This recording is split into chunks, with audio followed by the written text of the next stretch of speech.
Efésios capítulo 3, 14 diz assim: por esta causa,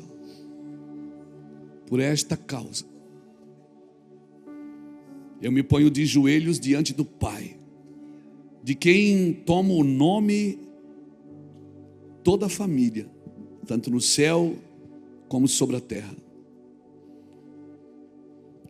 para que, segundo a riqueza da sua glória, vos conceda que sejais fortalecido com poder, mediante o seu espírito do homem interior, e assim habite Cristo no vosso coração, pela fé, estando vós arraigados e alicerçados em amor, a fim de poderes compreender com todos os santos qual é a largura e o comprimento e a altura e a profundidade, e conhecer o amor de Cristo que excede a todo entendimento, para que sejais tomados de toda a plenitude de Deus. Ora, aquele que é poderoso para fazer infinitamente mais do que tudo quanto pedimos ou pensamos, conforme o seu poder que opera em nós. A ele seja glória na igreja e em Cristo Jesus por todas as gerações, para todos sempre. Amém. Capítulo 4. Rogo-vos, pois, eu, o prisioneiro no Senhor, que andeis de modo digno da vocação em que foste chamado, com toda a humildade e mansidão, com longanimidade, e suportando-vos uns aos outros em amor, esforçando-vos diligentemente por preservar a unidade do Espírito no vínculo da paz. Há somente um corpo e um Espírito, como também fostes chamado numa só esperança da vossa vocação. Há um só Senhor, há uma só fé, há um só batismo, há um só Deus e Pai de todos, o qual é sobre todos e age por meio de todos e está em todos. Aleluia. Aleluia. Meu Deus, o livro de Efésios é fantástico, né, irmãos? O livro de Efésios é talvez uma das cartas mais sobrenaturais de Paulo. Eu gosto muito de estudar Efésios. Ali tem para o patrão, tem para o empregado, tem para a esposa, tem para o marido, tem para o filho, tem para o pai, tem para a igreja.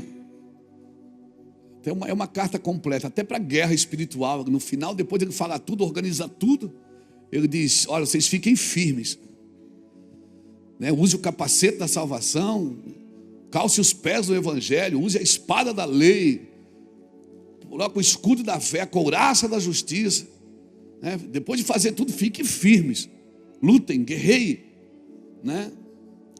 E vivam, sejam plenos. O livro de Efésios é maravilhoso. Eu oro muito, porque muitas vezes você vai ver Paulo explicando e depois ele dizendo: por causa dessas coisas eu faço isso. Ele fala uma coisa e depois diz: por causa dessas coisas eu faço isso. Ele está sempre explicando por que ele faz o que faz, porque ele acredita naquilo que ele acredita. Irmãos, é tão interessante que Deus, ele fez o homem à sua imagem e à sua semelhança. E a primeira regra para o homem, a primeira ordem para o homem é: não faça para ti imagem. Deus diz: você é uma imagem, mas não faça para ti imagem, porque você é a minha imagem e a minha semelhança. Irmãos, porque se nós criamos imagens, a imagem vai tirar você da imagem. Nós criamos, e quando eu falo de imagem, eu não estou falando só a imagem de escultura, né, que é alvo de idolatria. Não, eu estou falando de qualquer imagem. E eu acredito que o Senhor está preparando uma igreja que não tem muita imagem. Uma igreja que você já me ouviu falar isso. A igreja vai cansar da internet, irmão. Daqui a pouco a igreja cansa. A internet é boa. A gente está transmitindo os cultos aqui, deve ter gente em casa, gente que oferta pela internet. Hoje grande parte dos recursos dessa casa entra pela internet.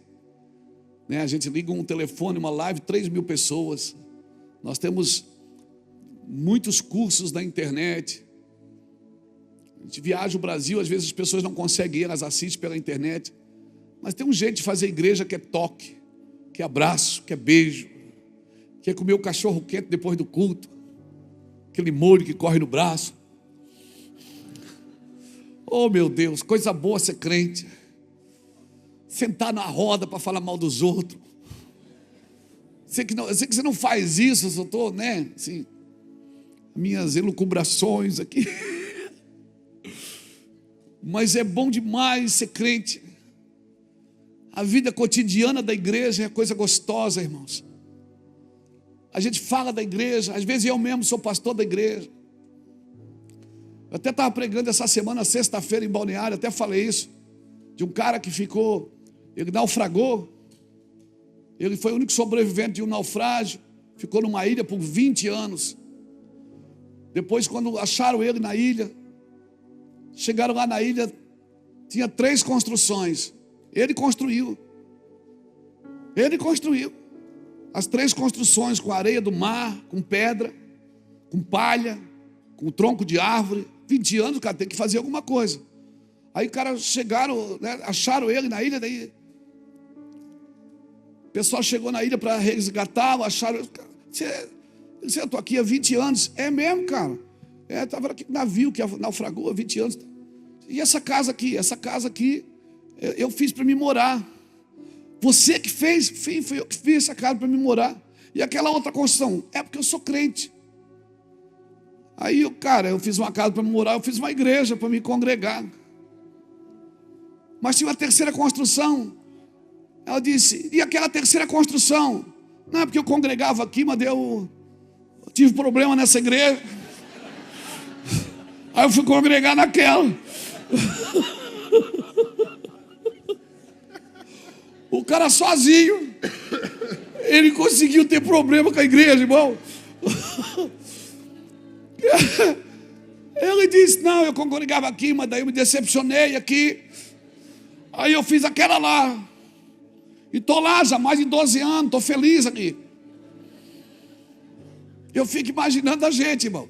A gente que é pastor, de vez em quando quer dar uma desanimada. Doido para passar a igreja para alguém e ir embora.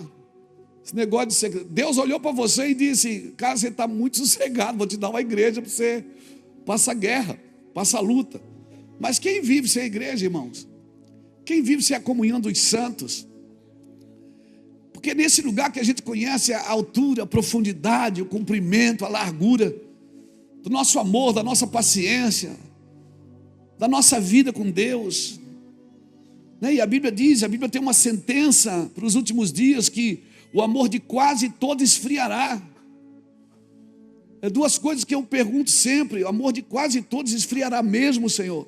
E outra coisa que eu pergunto, e Jesus pergunta nas Escrituras, ele disse, quando o Filho do Homem voltar, por acaso ele vai achar fé na terra? As pessoas estão assim, elas se perdem a fé por muito pouco, se machucam por muito pouco. Parece que está todo mundo querendo ferrar alguém. Todo mundo quer justiça, quer sangue. Sabe, e eu tenho medo que isso seja justiça própria. Todo mundo quer que alguém pague. Quando o evangelho totalmente é o contrário disso tudo. Você vai ver no evangelho, por exemplo, um cara que bebeu, amaldiçoou seu filho. Você vai ver um cara com o pai da fé que... Você vai ver um pai da fé que mentiu, que teve relação com a funcionária, com ordem da esposa. E a Bíblia diz que ele é o pai da fé. Você vai ver um Davi, um adúltero, que a Bíblia o chama de um homem segundo o coração de Deus. Você vai ver na genealogia de Jesus uma Tamar, que transou com o sogro e gerou filhos com ele. Você vai ver na genealogia de Jesus uma Raabe, que era prostituta em Jericó.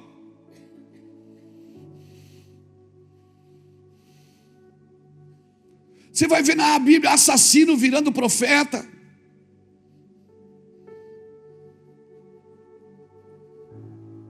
Será que a gente não aprendeu nada, irmãos? Será que a nossa justiça própria, a nossa fé, a gente perdeu, a gente não tem mais misericórdia de ninguém. E quando você tem misericórdia de alguém, as pessoas acham que é possível. Irmãos, é possível amar sem concordar com o erro. Ei, é possível amar sem concordar com o erro. Mas hoje, quando você ama alguém, é porque você concorda com o erro dela. Sabe, eu e Iraci estávamos conversando em casa. A Iraci, às vezes ela sai da caseira, eu não acredito que a igreja do Senhor está nesse lugar hoje.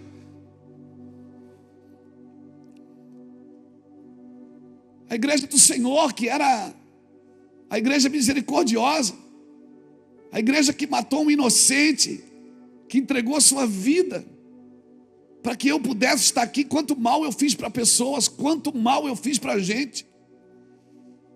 Quantas pessoas entraram nessa igreja aqui, que eu tive relacionamento íntimo com elas. Minha esposa sentada aqui na primeira fila. Quantas pessoas que entraram aqui, que eu sabia quem matou o filho dela, quem chutou, quem assaltou. Eu sou da cidade, irmão. Eu tenho 57 anos. Quantas pessoas que entraram aqui na igreja, eu corria para o colo da Iraci ou para o colo do Jackson. Jackson, ora comigo.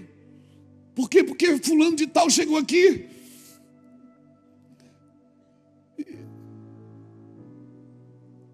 Quantas pessoas, irmãos? Quantas vezes eu subi aqui no altar,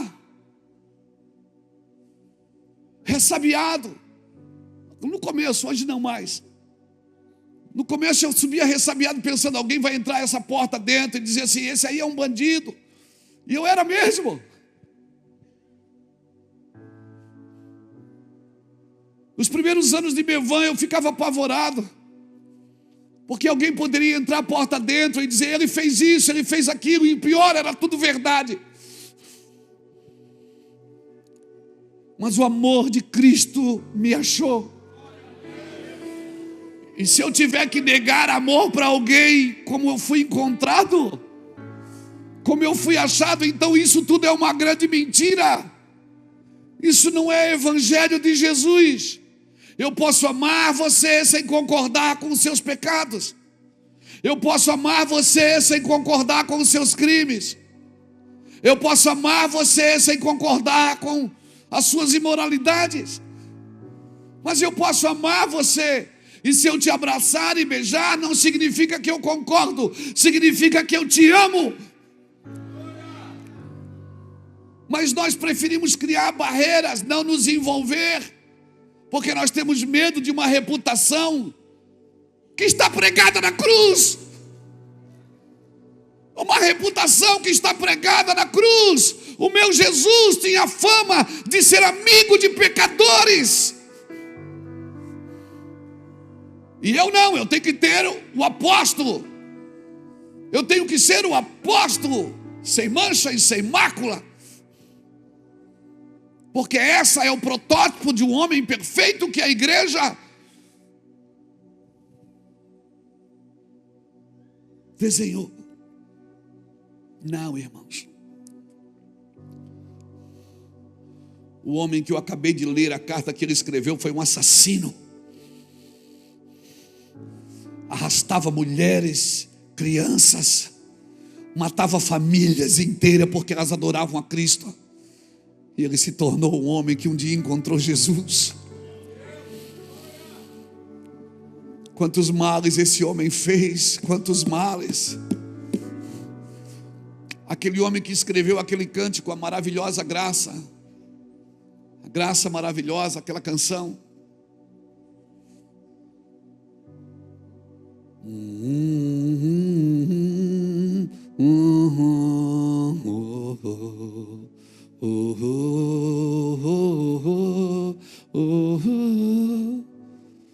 Esse homem era um mercador de escravos. Era capitão de um navio que trazia escravos E um dia ele se converteu. E ele fez essa canção. E essa canção ela é só tocada nas teclas pretas do teclado.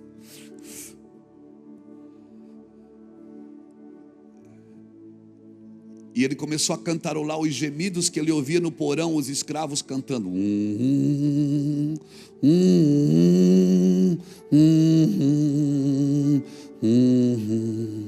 E esse homem um dia estava dando um testemunho em Nova York. E alguém ficou de pé e disse: meu pai foi um dos homens que você trouxe. Deixa eu te falar, irmãos, a maravilhosa graça.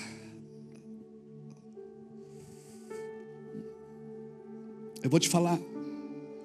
Nós temos tudo tão perfeito e organizados como igreja.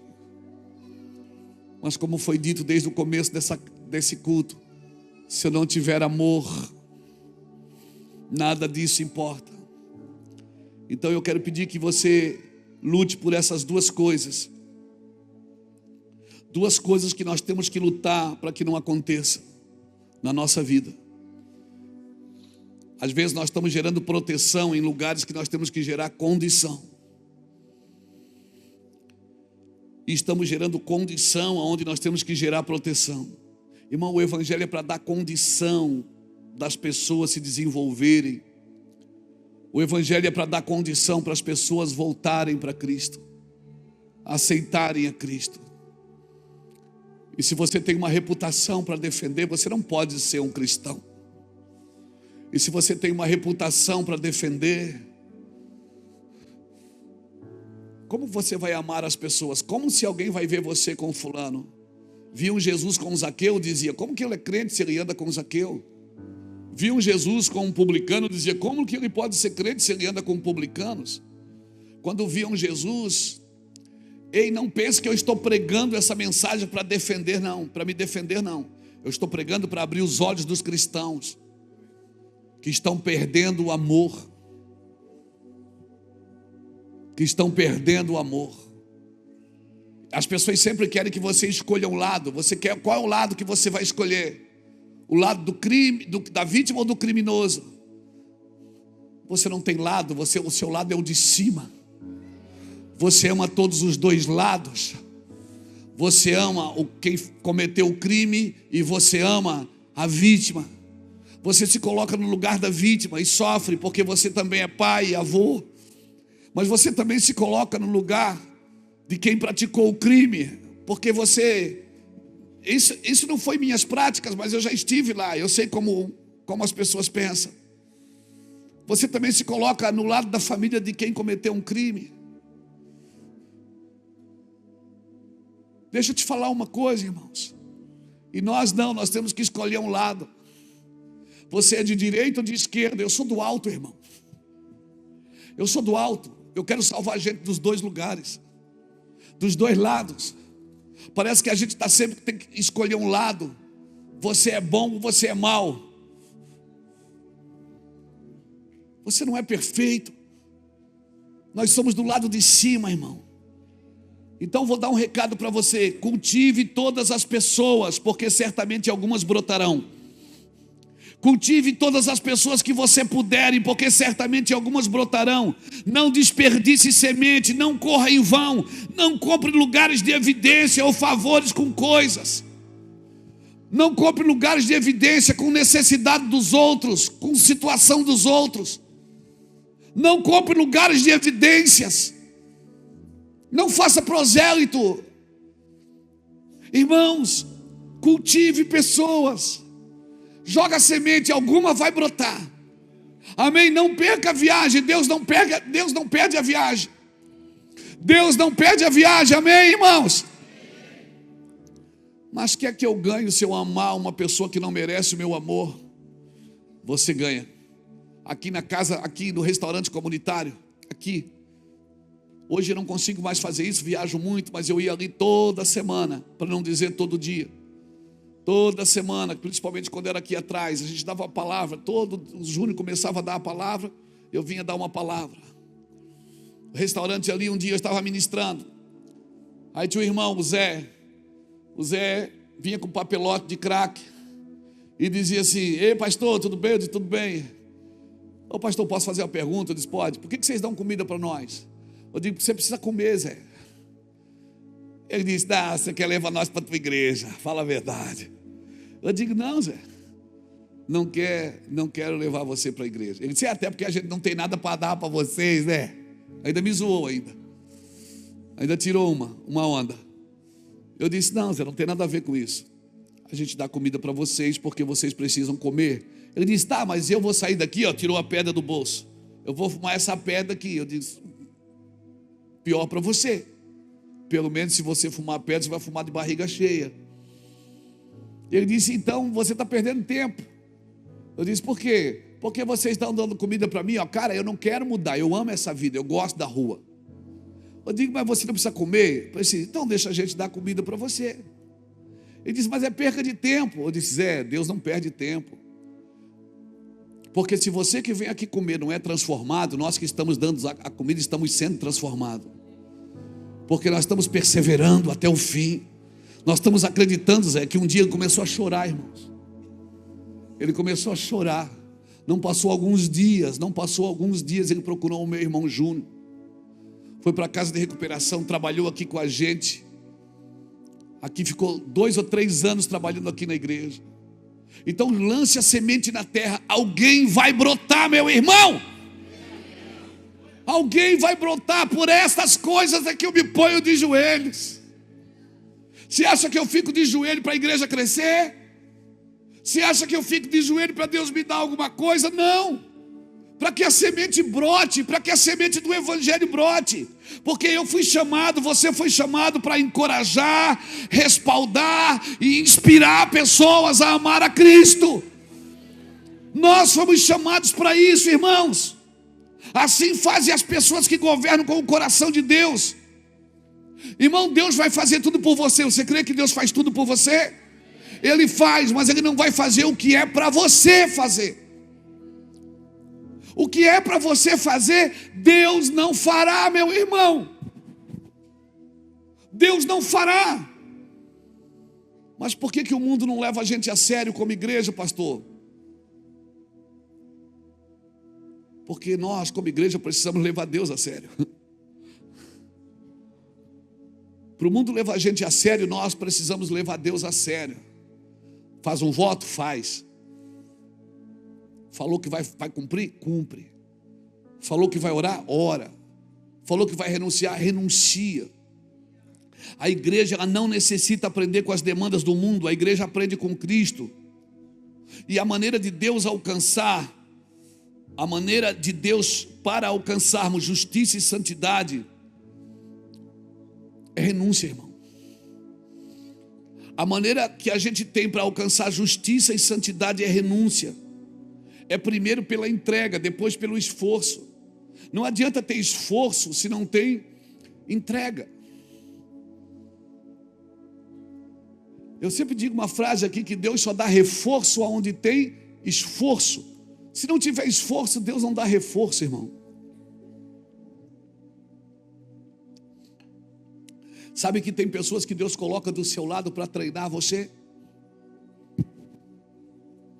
Para treinar você em amor, para treinar você em perseverança, para treinar você em longanimidade. Amém? Para a gente aprender a andar em lugares espirituais. O culto estava rolando aqui, os irmãos profetizando, porque eles não cantaram hoje eles profetizaram. Estavam profetizando o que está acontecendo. Estava conversando com o Fábio ali, e vai gerando um ambiente espiritual, irmãos.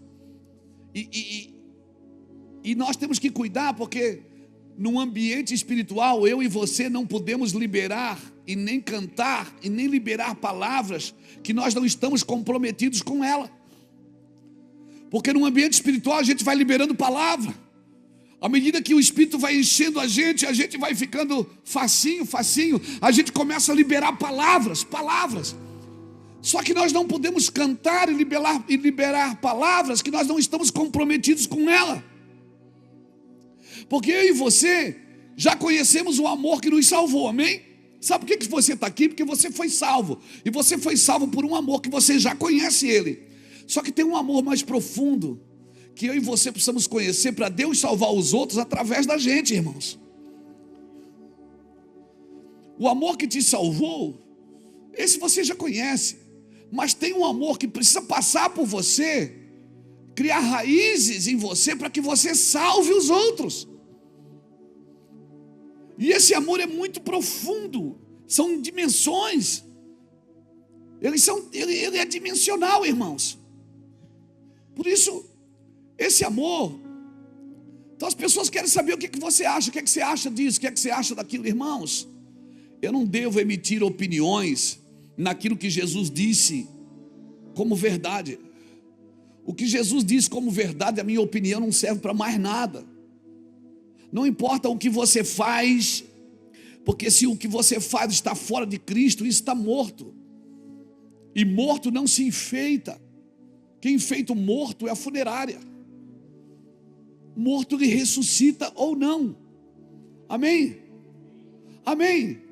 Você está me entendendo? Não se ofenda comigo, porque às vezes a ofensa ela faz a gente ouvir coisas que a gente não disse, que não foi dita. Mas a ofensa faz as pessoas ouvir coisas que não foram ditas, que não foram feitas. E por que nós nos ofendemos fácil? Porque não estamos sólidos em Cristo, irmãos. Uma pessoa que vive em verdade, irmão, ela não, para ofender ela, você vai passar luta para ofender ela. Por quê? Porque ela sabe que porções do que ela está passando são necessários passar. Por quê? Porque esse é o gatilho de Deus para te manter em humilhação. Deus tem um gatilho que vai te manter em humilhação, vai te manter, sabe, em humildade. E isso tem a ver com perseguição, meu amigo. É necessário que essas coisas aconteçam. E agora, toda vez que você for se justificar, é porque você não está aceitando o tratamento. Deixa Deus te humilhar, irmão. Ninguém disse amém, mas amém. Eu sei que é difícil o que eu estou te falando, porque esse é um evangelho, é um contraponto do evangelho. Eu sei que é difícil, porque está todo mundo dizendo, todo mundo é muita gente, uma grande maioria está dizendo, Deus vai te dar vitória, Deus vai te abençoar, e Deus está dizendo, eu quero te humilhar. E aí a gente diz, não, está amarrado, o sangue de Jesus tem poder. Chega de humilhação na minha vida. E por que eu estou sempre sendo humilhado? Porque você nunca aprendeu.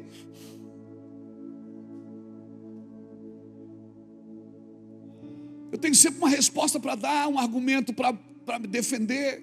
E quem é bom de argumento é ruim de arrependimento. Sabe, ninguém pode matar quem já morreu, irmão. Pilatos para na frente de Jesus e diz assim, ó, eu tenho poder para te matar ou para te deixar viver. Jesus diz assim, ó, nenhum poder tu teria se o meu pai não tivesse te dado. Então, se estão te atacando, se estão te agredindo, se estão te caluniando, se estão te perseguindo, já passou na sua cabeça que pode ser a mão de Deus para te manter em humilhação? Mas para que Deus quer me manter em humilhação?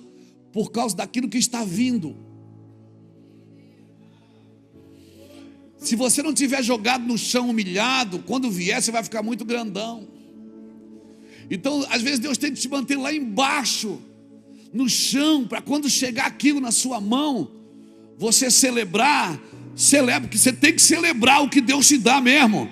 Celebra mesmo e, amém, celebra mesmo. Come a comida doce e bebe a bebida doce, porque essa é a tua porção aqui na terra.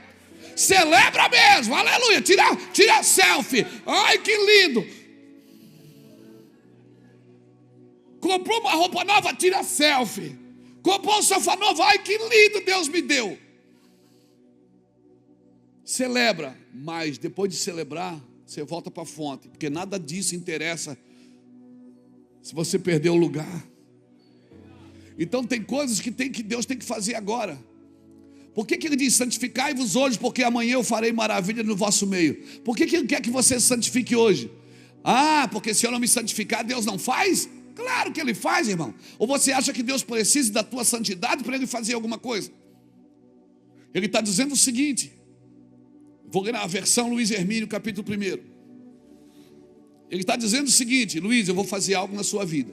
Se você não se santificar hoje, quando esse algo chegar, você não vai perceber, e não vai desfrutar, e não vai estar à altura daquilo que eu vou fazer na sua vida. Então eu preciso te humilhar agora, eu preciso pisar em você agora, eu preciso preparar assim umas pessoas para te bater, para você ficar no chão. Pode ser assim, Luiz? É nós. Você está me entendendo? Mas daí não. Aí quando começa assim, você vai para a igreja fazer campanha. Para de sofrer, porque você quer se livrar do tratamento. Uma vida sem aflição não tem nenhuma semelhança com Cristo. Uma vida sem aflição não tem nenhuma semelhança com Cristo. Eu não sou franciscano não, eu gosto da alegria, eu gosto da celebração. Ei, como é bom ser feliz, como é bom ser alegre. Aleluia. Liga o som, bota uma música, vai dançar, faz uma comida boa. Eita, poder de Deus. Aleluia.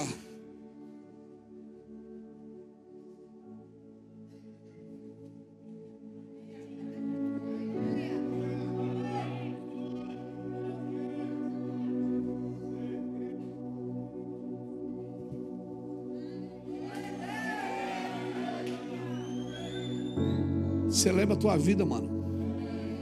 Celebra. E morra de inveja quem quiser morrer de inveja.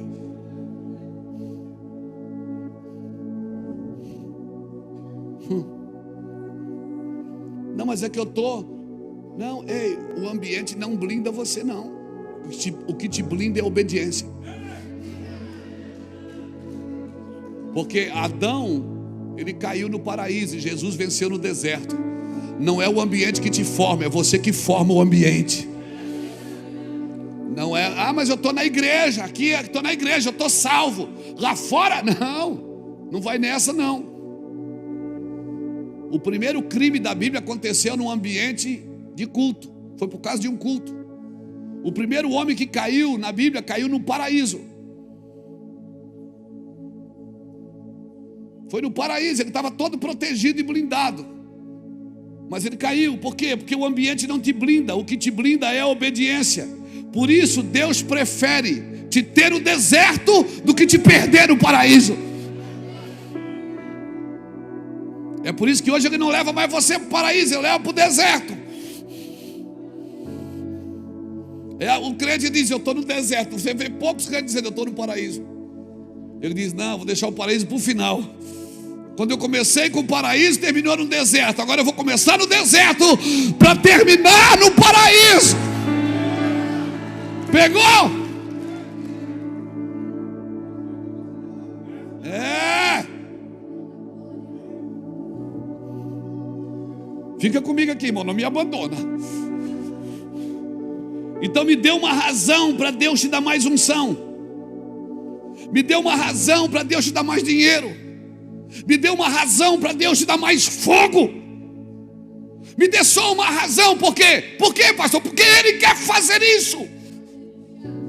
Mas me dê uma razão. O que você vai fazer quando a prosperidade chegar? Quando o recurso chegar? Quando o fogo chegar? Ah, meu Deus, o que você vai fazer? Quando a unção chegar e você botar a mão e as pessoas serem curadas, você vai fazer o quê? Vai vender óleo ungido na igreja?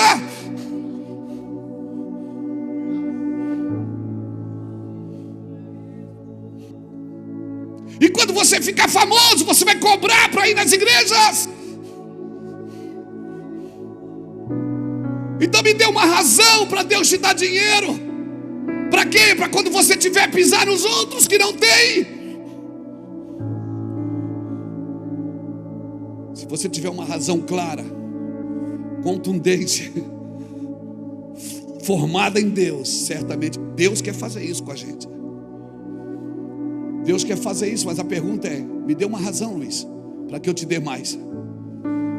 Me dê uma razão para que eu aumente o tamanho da igreja, Luiz. Me dê uma razão para que eu te deixe mais famoso. O que você vai fazer, cara? Se eu pudesse dar um nome hoje, um pseudônimo, sabe como eu te chamaria? Prisioneiro de Cristo. É isso que Paulo se sentia, eu, o prisioneiro de Cristo. Sou prisioneiro de Cristo. E por isso ando na vocação em que fui chamado. E ponto final. E não vai apagar o pavio que fumega. Não vai apagar nunca. Não vai apagar. Pode falar o que quiserem. Pode bater o que quiserem. Pode falar o que quiserem, seus miseráveis, mal amados. Sentam aqui que eu ensino vocês a amar.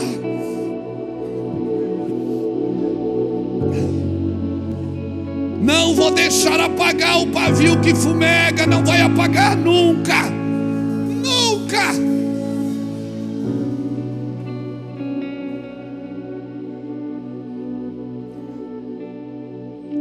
Não é Deus que vai escolher o nível de unção que você vai andar. Mas dê uma razão para Deus te dar mais. Deus vai escolher. Deus não vai escolher o nível de unção que você vai andar. Seu nível de renúncia determina o seu nível de unção. E se alguém que tem a intenção de nos orientar e nós nos ofendemos, isso só tem um nome: ego. Quando alguém tem uma intenção bíblica e de Deus de nos orientar a amar, e nós temos problema com isso, isso tem um nome, se chama ego. Porque tem palavras, irmãos, que não são para gerar euforia. É para gerar um senso de missão. Eu tenho um senso de missão, você tem um senso de missão. E você, quando você perceber que você está perdendo o senso de missão, você tem que parar tudo e aquecer o fogo. E você, se precisar, força o choro. Não se iluda com títulos. Não se iluda com o PR de pastor na frente, ou com o AP de apóstolo. Não se iluda porque eu sou empresário. Não se iluda. Quando Saul caiu, Deus não tirou o título, Deus tirou a unção. E ele ficou ainda por 40 anos com o título. Deus não tira o título dos homens, Ele tira a unção. Ele não tirou o título de rei, Ele tirou a unção de rei e deu para o menino. E deu para o menino. Cutuca alguém que está do seu lado, vai com força assim, ó, sacode. E diz para ele assim, ó, você não serve para Deus sem o Espírito Santo. Diga, você não serve para Deus sem o Espírito Santo. Deus vai continuar te amando, mas sem o Espírito Santo você não serve para Deus. Somos prisioneiros do Senhor. Somos prisioneiros de Cristo. Posso ouvir um glória a Deus? Ah! Prisioneiros de Cristo.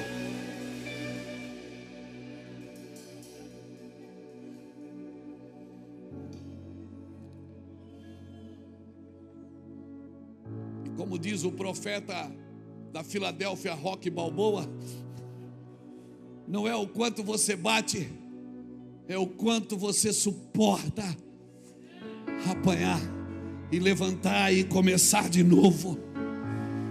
Ei, já dizia o Rock Balboa. Aí você escolhe se é o 2, o 3, o 4, o 5, o 6. Não espero o 7, porque eu acho que não vai ter. Rock Balboa não está mais jogando boxe, ele está jogando dominó agora. Não é o quanto você bate, é o quanto você suporta apanhar. E na segunda-feira, você ir lá, escovar seus dentes, lavar seu rosto e começar de novo. E dizer, eu estou aqui, Jesus. Vou fazer tudo de novo, Jesus. E dessa vez eu vou amar mais, eu vou fazer melhor. Eu vou amar mais, eu vou fazer melhor. Quem está disposto? Esse é o evangelho que eu conheço, é o evangelho da segunda-feira. É o evangelho que não me oprime em casa. É o evangelho que diz, eu vou fazer de novo, Jesus. Senhor, tenha paciência comigo, eu vou fazer de novo. Senhor, eu vou amar mais agora. Eu ainda vou amar mais. Eu vou amar mais, eu vou me aperfeiçoar mais em amor. Amém, irmão? Prisioneiros do Senhor. Meu irmão, essa frase aponta o quão comprometido eu estou com os desígnios de Deus. O como eu estou comprometido com os desígnios de Deus para, meu Deus.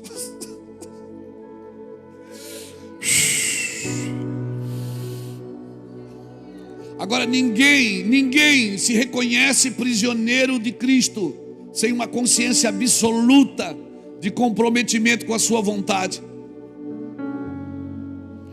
Se você não está comprometido absolutamente com a sua vontade, você nunca vai se sentir um prisioneiro de Cristo.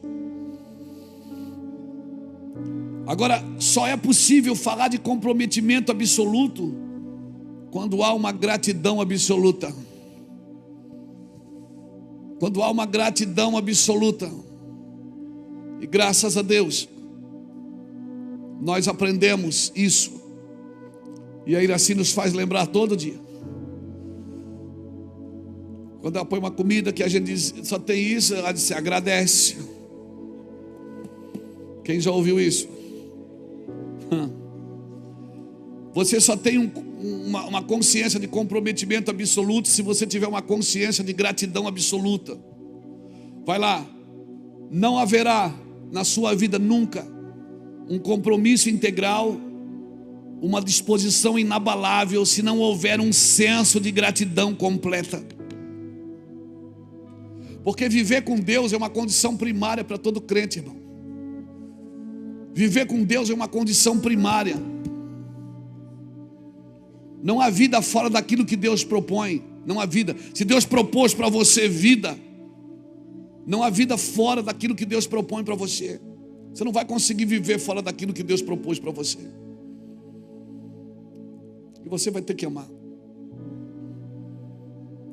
Como eu disse e repito, amar não é concordar. Ou você acha que Deus concorda com tudo que você faz? Com tudo que eu faço, não concorda, mas Ele me ama. Ele tem ciúmes de mim. Diz a Bíblia que o Senhor, Ele me ama com doce amor, me atrai com cordas de amor.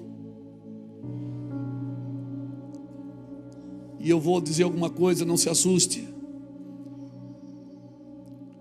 Muitas doenças, muita patologia, talvez muitas delas, talvez quase todas delas, toda doença da alma, ela só existe porque falta senso de gratidão. Eu sabia que ia doer, mas muitas doenças da alma só existem porque falta senso de gratidão. Pessoas adoecidas por causa da ingratidão. Agora, para ter gratidão absoluta, tem que haver profundo senso de miséria acerca de si mesmo. Enquanto eu não tiver, não é miserabilidade, não é flagelo, mas enquanto eu não tiver um senso que eu sou, sem Cristo eu não posso fazer nada, sem Cristo eu sou um zero à esquerda, sem Deus eu não sirvo para nada, se Ele me tampar aqui eu morro em segundos. Se Ele tirar o fôlego de vida, não tem mais volta. Se eu não tiver um senso da minha miséria, eu nunca vou ter um senso de gratidão absoluta. Não há como ser absolutamente grato sem ser absolutamente dependente de Deus. Não faz da sua carne o seu braço forte. Maldito é este homem que faz da sua carne o seu braço forte. Mas bendito é o homem que confia no Senhor e anda nos seus caminhos. Então nunca diga no seu coração que foi o meu poder e a minha sabedoria que me deu essas riquezas. Mas antes saberás que foi o Senhor teu Deus que te deu poder para adquirir riquezas. Deuteronômio capítulo 8. Nunca haverá onde há uma mínima pessoa. Olha isso, irmão, guarda isso que eu escrevi aqui. Onde há uma mínima perspectiva de virtude própria, já há um fermento suficiente para comprometer a gratidão. Onde há um mínimo, oh meu Deus, onde há um mínimo de perspectiva de virtude própria, já há fermento suficiente para comprometer a gratidão. E fermento não precisa ser muito, pode ser uma colherinha, Fábio. Ele só precisa de tempo. Pode ser uma pitadinha de fermento todo dia. Um dia um ego, um dia um elogio. Um dia você tem que aprender. Como é que eu me livro disso? Transferindo honra. Quando você for honrado, já transfere. For honrado, já transfere. Quando alguém te honrar, já transfere. E deixa todo mundo ao seu redor ser honrado também. Não roube isso dos outros. Você não tem uma consciência absoluta de dependência de Deus. Quando é que eu não tenho uma consciência absoluta de dependência de Deus? Quando eu tenho a mim mesmo por referência. Se eu sou a referência para mim mesmo, pronto, perdi. Por quê, pastor? Por isso que essa é a beleza do corpo, que um dependa do outro, que um veja e admire o outro.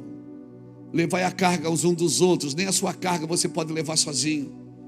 E se você não pode levar a sua carga, você não pode levar a sua vida.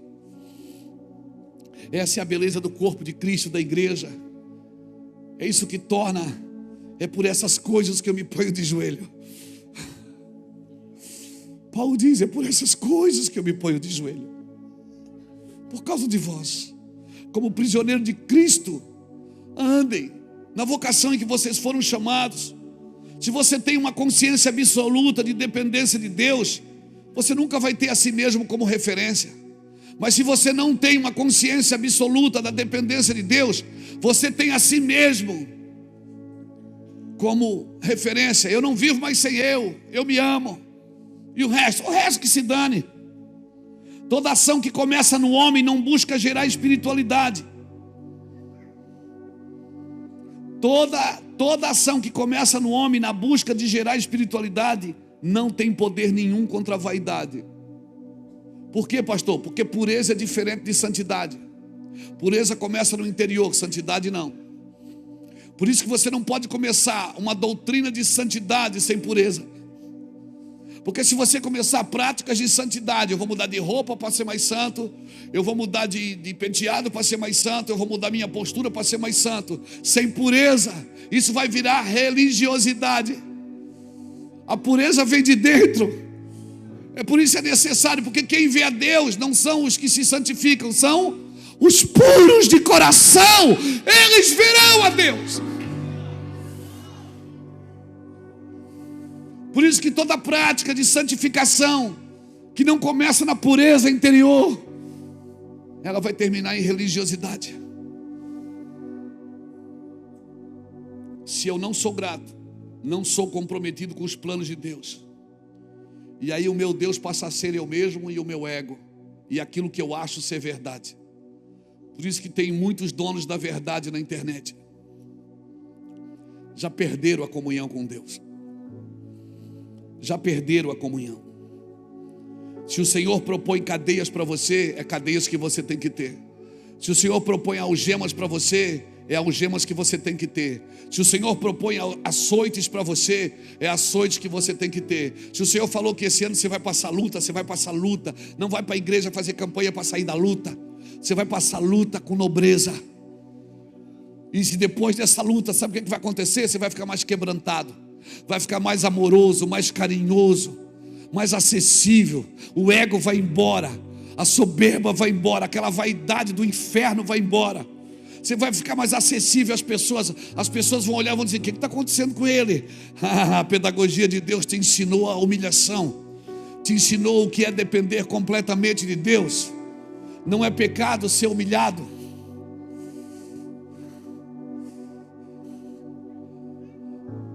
Não é pecado ser humilhado. Só somos prisioneiros do Senhor se somos absolutamente comprometidos. Só somos comprometidos se somos absolutamente gratos. Só somos gratos se somos totalmente dependentes do Senhor, reconhecendo a sua miserabilidade. Enquanto eu não reconhecer a minha miserabilidade, eu não posso entrar. Depois bota aqui para mim, para a gente terminando. Efésios capítulo 5, versículo 15 ao 18. Só do 15 ao 18 tá bom. E eu vou terminando aqui. Diz assim, Efésios 5, de 15 a 18. Portanto, vede prudentemente como andais, não como nécios, e sim como sábios, remindo o tempo, porque os dias são maus. Por esta razão, não vos torneis insensatos, mas procurai compreender qual a vontade do Senhor. E não vos embriagueis com vinho, onde há dissolução, mas enchei-vos do Espírito. Esse vinho que Paulo está falando não é o vinho que você compra no mercado, a garrafa de vinho, Malbec e outros vinhos bons que tem aí. Não é esses. Não é o vinho em garrafa. O vinho que Paulo está falando é o vinho da Babilônia, que está lá em Jeremias capítulo 50, que a Bíblia diz que Babilônia, ela embriagou as nações com o seu vinho. E o que é o vinho da Babilônia? Confusão. Então não entre em confusão dos outros, irmãos. Isso é confusão. A Babilônia embriagou as nações com o seu vinho. Paulo diz: vocês estão perdendo tempo com isso. Não entre em confusão. Enchei-vos do meu Espírito Santo. Não se embriaguem com confusão. Enchei-vos do Espírito Santo. Amém, irmãos? Amém. Por isso, um homem sem propósito, ele se distrai fácil com confusão, com prazer. Amém, amém, amém. Eu acho que a gente conseguiu fazer alguma coisa aqui hoje. Conseguimos? Vamos parar aqui então, chega.